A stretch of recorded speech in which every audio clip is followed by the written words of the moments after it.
Yeah, yeah. Yeah, yeah. Yeah. Look, Wrestling 101, classes in session. Pay attention to the teachings, that's from Andrew and Derek. I mean, these guys making a killing with no competition. Dynamic duo better than the Hardy Boys and the Dudley Boys. Everybody make some noise, mess with them, you get destroyed. They cannot be beat, take a seat. Watch them do their thing on the MIC. Face defeat, they cannot be seen like JC. Oh my goodness, it's a killing spree. Hey, it's the kid, Vinny Pacifico here, and you're listening to Wrestling IQ 101. Hey everyone, this is Andrew from Wrestling IQ 101. When I'm not hosting our podcast, I'm usually at collarandelbowbrand.com. That's right, Collar and Elbow is the only place that combines wrestling with street attire. And I know what you're thinking, I want to look fashionable too, and I also want to save 10%. So head over to collarandelbowbrand.com and use the promo code WIQ101 and look fashionable and save some money. And now, on with the show. Hey guys, welcome back to another edition of Wrestling IQ 101. I'm Andrew, and you can follow Wrestling IQ 101 on Facebook, Twitter, and Instagram. And today, on the phone with me is the DILFBOI Daltono. How's it going, man? It's going good, bro. Just enjoying one of my days off here at the DILFBOI residence at the Jersey Shore. Thank you for having me. I'm a long-time listener to Wrestling IQ 101, and I support this podcast a lot. Glad to be here. Yeah, I'm glad we finally got it to work. I know last time we had some issues, but we're finally making it happen, and I really do support. Thank you for the support, and I'm cheering you on when you're in the ring too.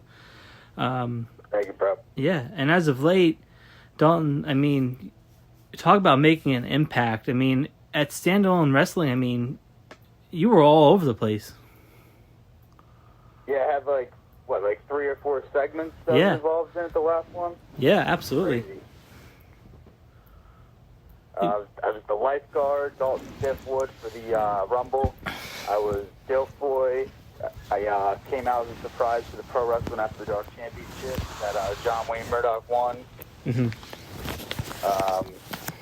I helped the Foundation of Wrestling distract Casey Cattell for Mimi to get the 1, 2, 3. Mm-hmm. I showed up and unmasked at the end of Brandon Kirk and Jay Curcio's match. Everybody was waiting to see, and we interrupted the match, and the Foundation of Wrestling was born. I got on a microphone. It was a pretty cool night. I think it was, October 3rd? Ocean Gate, New Jersey. Val's Pals Go to War. Definitely the night that the Foundation started, and hopefully we keep this momentum up going forward. Yeah, so now that you're a part of FOW, are you the leader, or are you the second in command? I mean, what is your role in the FOW? I'm the DILFBOI, you got Jake Curcio, who's the founder. Uh-huh. It's not really much, we're all equal. I'd say, everybody has their own unique kind of role in the faction. Mm-hmm. Like Kurt Bale, for example, he wrestles some of the best cruiserweights around the world, like cruiserweight class competitor Anthony Bennett, who trained at the Monster Factory, Kurt Bale, and Lance Gaber, or Lance, mm-hmm. Lance now.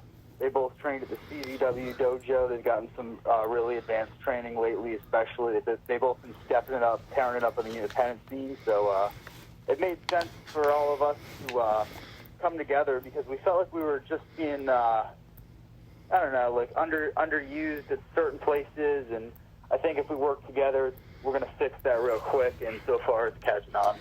Yeah, I mean, you guys even made an impact at TCW. I mean, it's only been one show, and you guys are invading another, company.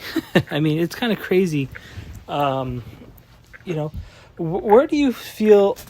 Do you feel like now that you're part of this stable here, it's going to carry you, or do you feel like you can still be your own person and also be part of this? I definitely think I can still be my own person, and I think it's a lot of the great wrestlers nowadays have been associated with factions. Like you look at Eddie Kingston and his Evolve faction, he had the Unwanted guys. Like every one of those guys still shined on their own. You look at Young, Dumb, and Broke, look at Jordan Oliver, where he is.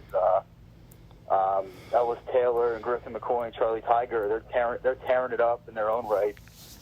So it's just like it's it's just what you do with it. If you're in a faction, that doesn't mean you can't shine on your own.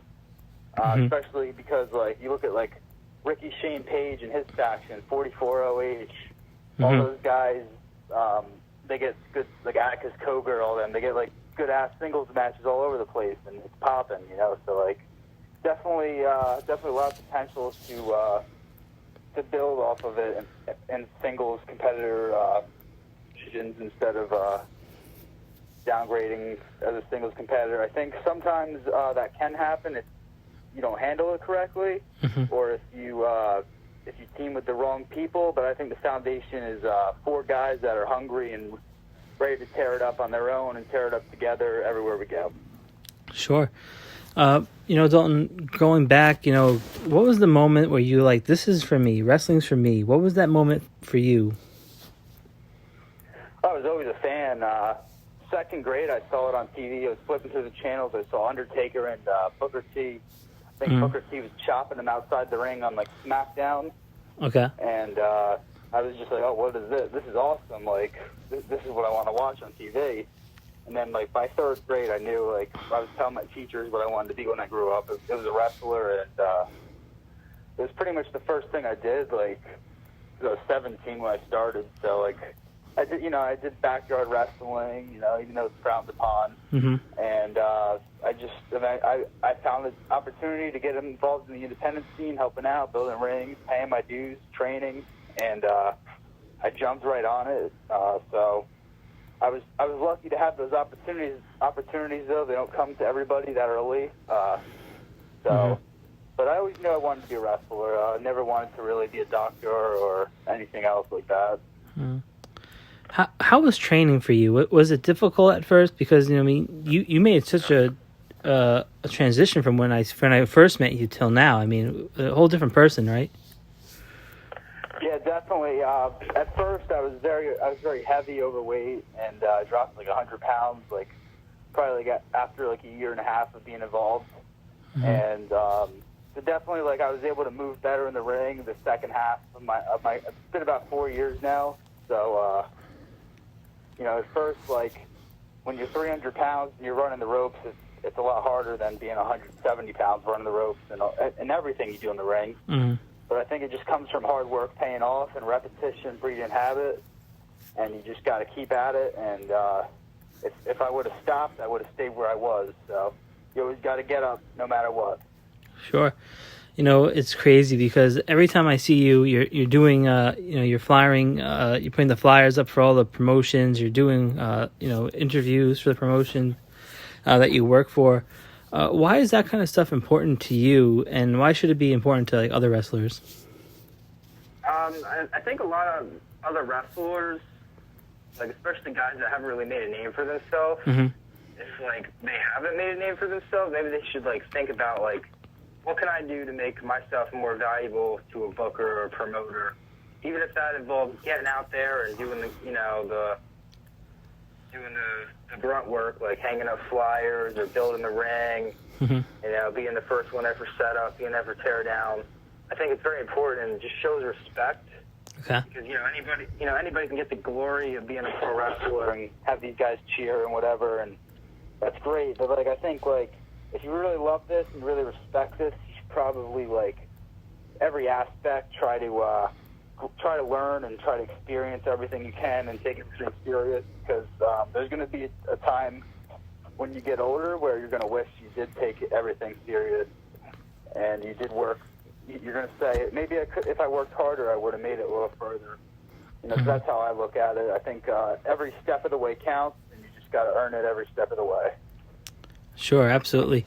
You know, one of the most unique things about you is your persona. You're the DILFBOI. I mean, how did that come about? I mean, was it a joke that became, a reality, or was it something that you always wanted to be? So at first, I was just going under the name Daltono, and I was just kind of like doing like a Daltono darling kind of gimmick, like flamboyant Shawn Michaels kind of thing, and then eventually I was. I just got kind of like got a little stale, like Daltono, and it's a cool name and everything. And people still tell me I should go by Daltono. and eliminate the Dilf Boy. But the Dilf, people call me Dilf like all over the place, like, everywhere. Like, it's known. I got it over to a point where why would I stop? Like, it makes no sense to stop. Like, I love it. People say, oh, it's so dumb, but that's why you do it, to get people talking. There's heat in it. But back to your original question, the way it started was I was actually washing dishes during the summer when I was training. I think it was like 2018. And one of the guys in the kitchen, he had twins on the way. And he's like, oh, I'm going to be a DILF. And I was like, oh, my God, DILF. And I thought to myself, wait a second, I was born as DILF. My name starts with a D, you know, Dalton. So I came up with the gimmick DILF. And then I spelled D-O-I instead of D-O-Y. So I made it DILFBOI Daltono. DILFBOI Dalton, DILFBOI Daltono. Pro wrestling's only DILF. The DILFest of them all. There's just a lot of things you could do with it, and nobody else was using it. Okay. And I was kind of shocked that nobody else was using it because it's pretty genius. So it is. I think it's just something original and something clever and something funny that fans can have fun with. And that's, you know, it stands for Dalton. I'd like to, you know, ask. Yeah. Like just like MILF, but obviously if you could just say DILF, you don't have to know what it stands for. It's just fun to say DILF, DILF, DILF. You know. And yeah. It's funny. Yeah, it is, and it fits you pretty well. I mean, you like you said, you've made it work, and yeah, it would be kind of silly to get rid of what's made you so far. Definitely, bro. Unless there's a point in time when you feel like you can drop it, right? So I mean, yeah, on your own terms. I agree. Yeah, I agree. You know, it's crazy to see, you know, some humble beginnings, and now you're getting some bigger opportunities and other companies like GCW. I mean, you and Nasty Leroy had some memorable moments in that match. Oh yeah, did you watch the match? Yeah, I saw parts of it. Yeah, for sure. Yeah, that was probably one of the biggest matches of my life. I think 4th of July, Game Changer Wrestling. It was my 4th Game Changer Wrestling match, but it was like definitely the most high profile one I've been in so far. So I always tell people I've been on Game Changer Wrestling 4 times, and there will be more times, and I fell through a playhouse, and people are still talking about it. That's what I always tell. That's how I like to look at it. Yeah. I didn't go to the Collective, unfortunately. I would have had to fly myself out, and just I had an opportunity to make money locally in New Jersey doing something on the independents over here. So, you know, why not pass on that offer? Guaranteed booking. But I know Game Changer and I were on great terms. They're going to call me very soon. There's still more to do, definitely. There's so much you can do with the Dilf character over there. Nasty Leroy and Dilf aren't done fighting yet. I'm sure you're going to see us go one-on-one on the independents again. Probably 2021 when we can sell at a house. Yeah. Yeah. What was going through your mind when you went through the Playhouse? Honestly, man, I thought it was. I knew it was going to be. I knew people were going to be talking about it for a little while after because I had a feeling it was going to collapse. Like when I was like looking at it before I was planning to do it. A little insider information. I was supposed to do a swanton off the place right next to it, but I decided against Joe Janela's orders to go off the Playhouse and say I'm going to jump off the house. So I point at the big house that we're at, and then they pan to the Playhouse. And then I climb the Playhouse and I just go through it. And I think it's just why it has like 600,000 views on Botchamania. Wow. Only video replayed on Botchamania. It's one of the most watched Botchamanias of recent memory. You can check it out on YouTube.com. Yeah. Or go on Fight TV and watch CCW Backyard Wrestling too. I think it's second or third match on the card. Yeah, you know, when that happened, I was more concerned. I was like, wow, I hope he's okay. And I'm glad to see you were. So. Oh, yeah, I was fine. I was able to finish the match and everything. And, yeah. Probably the worst part of that match was actually just jumping in the pool and swallowing pool water. And I could take a few hits. That's what I signed up for, but I did not sign up for drinking pool or swallowing pool water unexpectedly. Yeah. Well, I'm glad you made it out of that match okay for sure. Let me ask you this: when the Dilf Boy isn't wrestling, what are some things that you like to do that people will be kind of surprised? Do you have a favorite show, a favorite movie, or something? Yeah, I like to watch like football and Mm-hmm. Adult Swim on Cartoon Network at night. I mean, when I'm home, I work overnights usually, so I'm not really always home at night. Mm-hmm. So I usually like to watch a lot of wrestling shoot interviews. Like to watch all these old school guys complain and stuff. It's pretty funny to me, and it's enjoyable. I like to watch your podcast. I like to watch a lot of wrestling podcasts with the guests I want to hear. Not some guests I'm not really interested in listening to, but there's tons of guys out there I love listening to their stuff. They're hilarious. Yeah, we appreciate that. Thank you, man. Yeah, hell yeah. Thank you for producing content, and you guys have been pretty consistent too over the last 3-4 years. So that's what's up. Yeah, and I'm also I like to cook. I guess make wings. I like sushi. Sushi's cool. I don't know how to make sushi. I like to order sushi though. Okay. Let me ask you this. I like to go to the gym. Yeah, no. That's pretty crazy that the transformation again. That's pretty crazy, and you've been able to do that right at the gym. Yeah, definitely. You watch Hot Ones on YouTube? No, I haven't seen it. No, like there's one with Stone Cold, and he's eating hot wings, and they get progressively hotter. How hot do you like your wings? I just like a mild. Okay. Same here. I like mild wings. Cool. Yeah, it is pretty cool. It's crazy because now there's an opportunity for you to make your own path in standalone wrestling, and apparently at TCW where you just invaded. Because I have a feeling, I don't think it's going to sit well with Charlie. You just coming in and attacking his roster. He might want to put you in some matches. Who are some people that you want to face on the indie scene that you haven't gotten yet? On the independent scene right now, well, I wanted the match with Just Incredible. I'm eyeing some of the older legends that are currently on the independent scene, so I definitely want to do something with Just Incredible in the future. Marty Jannetty would be a dream match. He's on the independents. But as far as indie guys go, I got a big match coming up with Jay George, which was a match I wanted to get out of my system for a long time, and I'm finally getting that opportunity to have that match. So that's pretty cool. October 30th. Another guy I like to wrestle is probably Effie. Effie would be a good one. Wow. Schwack. I think Dilf vs. Schwack is a match that people would be interested in seeing. What would it look like? Jimmy Lloyd. Dilf versus Jimmy Lloyd would be cool. Dilf versus Kevin Matthews. That would be hot. Dilf versus Shazza McKenzie from Australia. I think that would be a good intergender match people want to see. We could tell a real good story. And I'll give you one more. Let me think of one good one.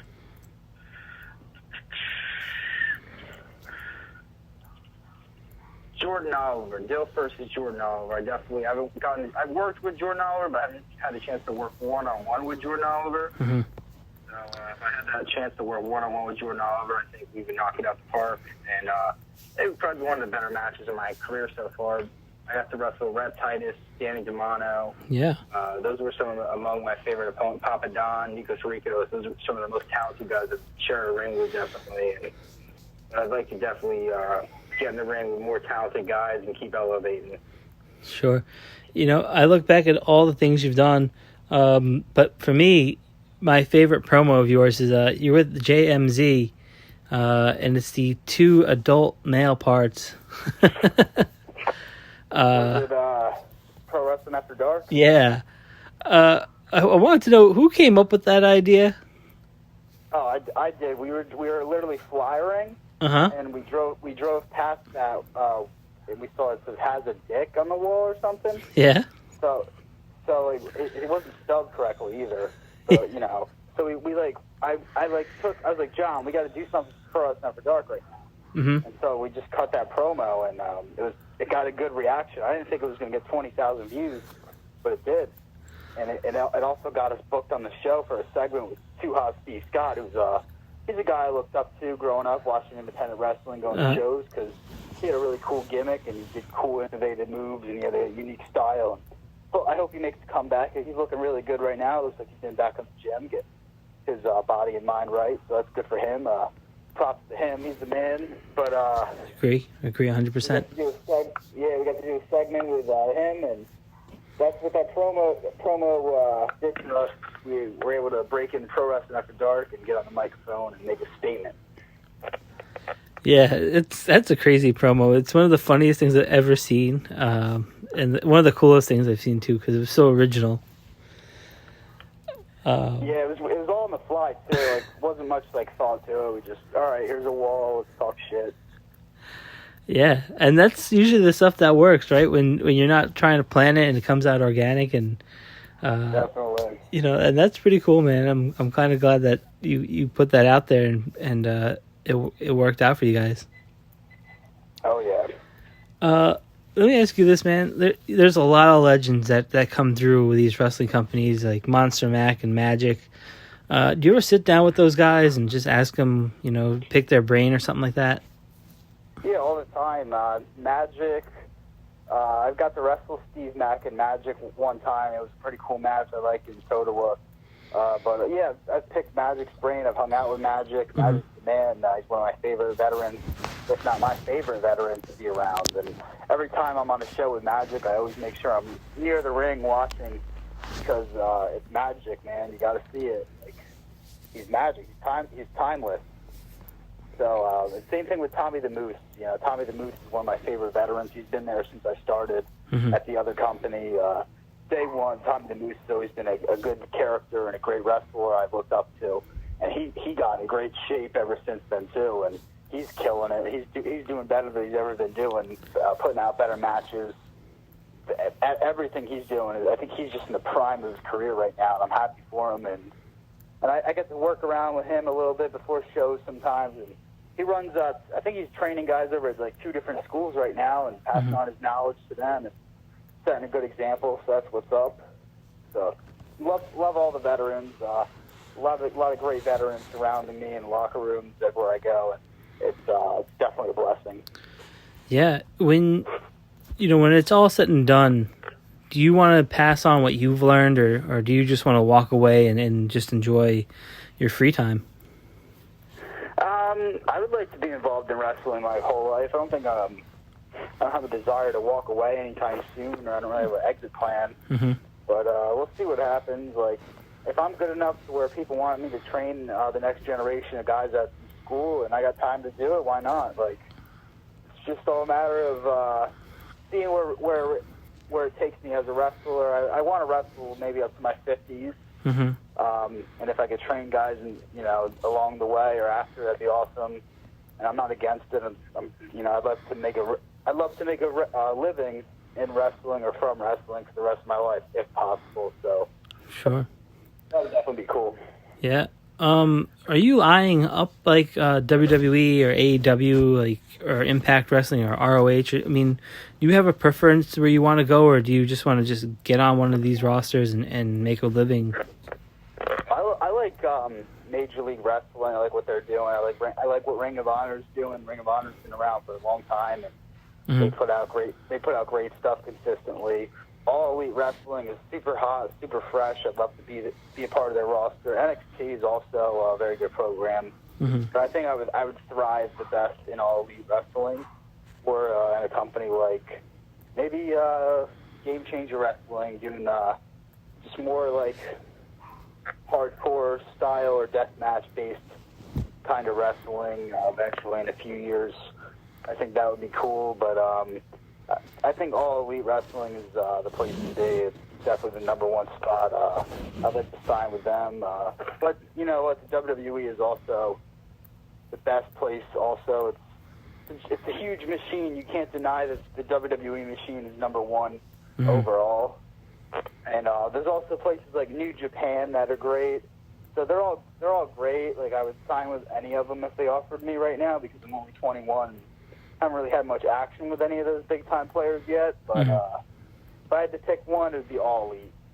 Oh, that's awesome, man. Yeah, I think you would really flourish there too, because they have a really, you could be yourself, and that's and why would you want to be anybody but the Dilf Boy, right? Hell yeah. And I did not mention Impact.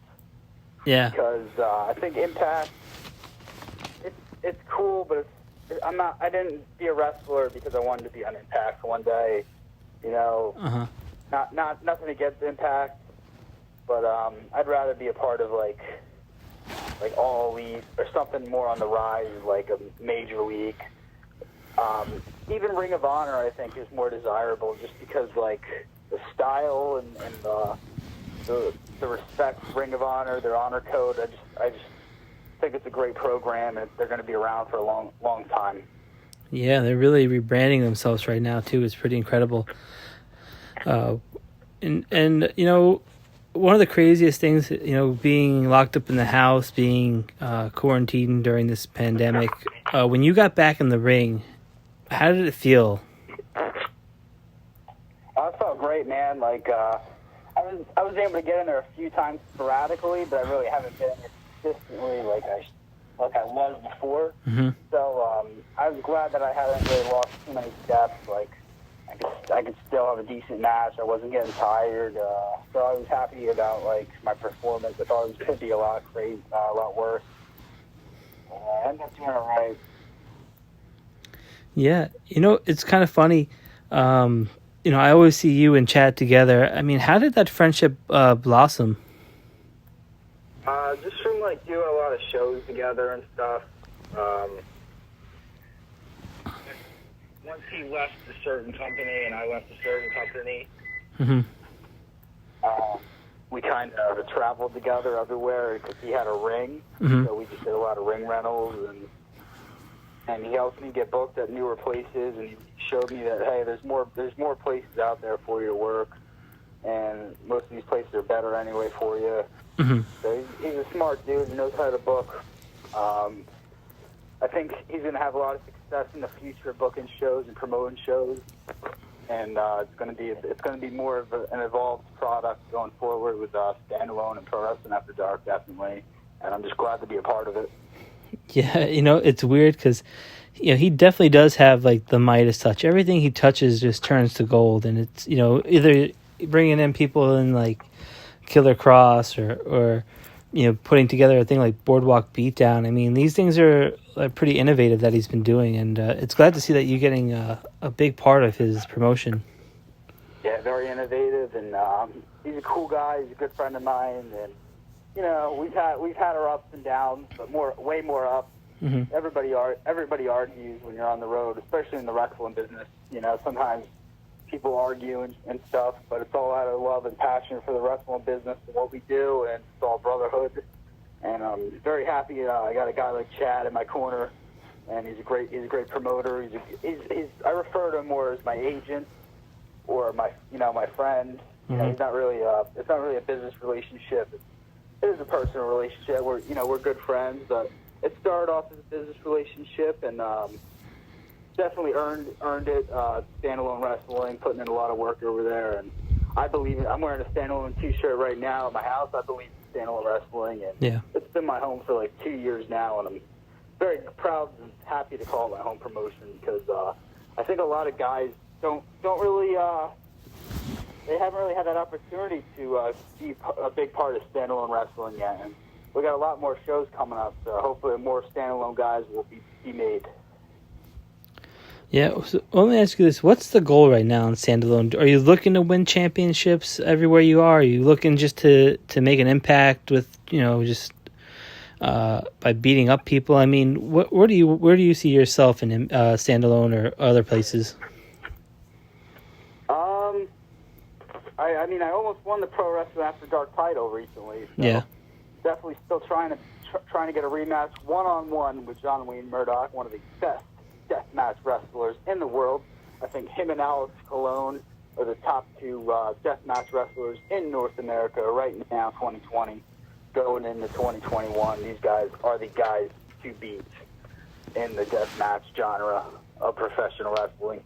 But standalone title that's held by Sean Donovan right now. I think the foundation definitely wants to get that title in the foundation, whether it's on myself, Kurt Bale, Jay Curcio, or just Lance. It doesn't matter. We want the standalone wrestling championship in the foundation of wrestling. And, of course, everywhere I go, I want to try to win gold.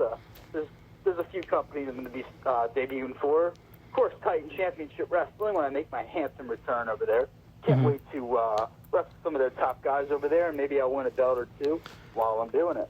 Yeah, I hope so. I mean, you guys have kind of ruffled a lot of feathers over there, so hopefully, you guys can handle yourself and get some title wins. And it's going to be kind of hard. They have you guys match up pretty evenly, so.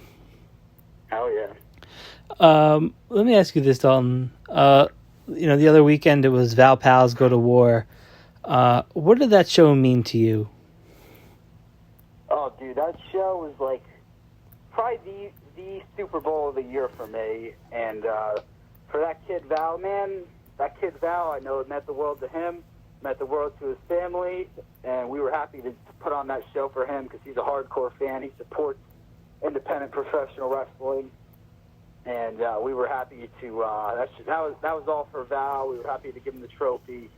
He was the real MVP that night. He brought us all together, and that's what it's all about. Wrestling's all about the fans and making the fans happy and making the fans feel something. And everything we do is, everything that's cool about being a wrestler is secondary when it comes to the grand scheme of what we do. And it's just all to entertain the fans and get people to react and get people involved. And we did a good job. Standalone Wrestling, Pro Wrestling After Dark, and all the companies, LCW, Titan Championship Wrestling, Gimmick Tree, all those companies, they did a great job putting on the best show possible for that dude Val. He's a great dude, and his mother is a very nice lady. She's a very talented photographer, much better than Matt Wolf, of course. And we're just very happy to have them involved at our shows because, they're a great addition to the family of independent wrestling over at Titan Championship Wrestling, Standalone, Pro Wrestling After Dark. I think that show was, especially because I got to wrestle Murdoch, got to do the lifeguard thing, and I was just involved a lot. And I got to really showcase my talent, and it was for a great cause. That was definitely the number one show I was a part of this year. And, of course, GCW Backyard Wrestling, too. That was a big day for me. But, RKO and John Wayne Murdoch, and the bright lights, it was great, man. Yeah, it was a great night. It was really a great evening and a special one for everybody involved. Let me ask you this, Dalton. Where can people get you on social media if they want to follow you, if they want to see what kind of matches you have coming up? Get me at Twitter and Instagram at It's Dalton. That's EWWITSDALTON. It's Dalton. Find me on Facebook, DILFBOI Daltono. You can add me on Facebook, my personal page, Daltono Charles.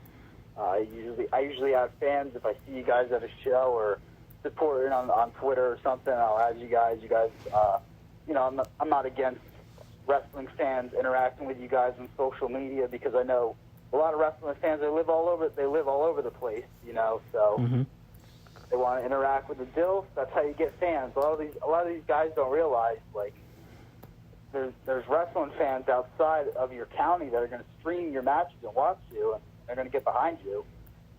You gotta interact with the fans. Yeah, absolutely, right?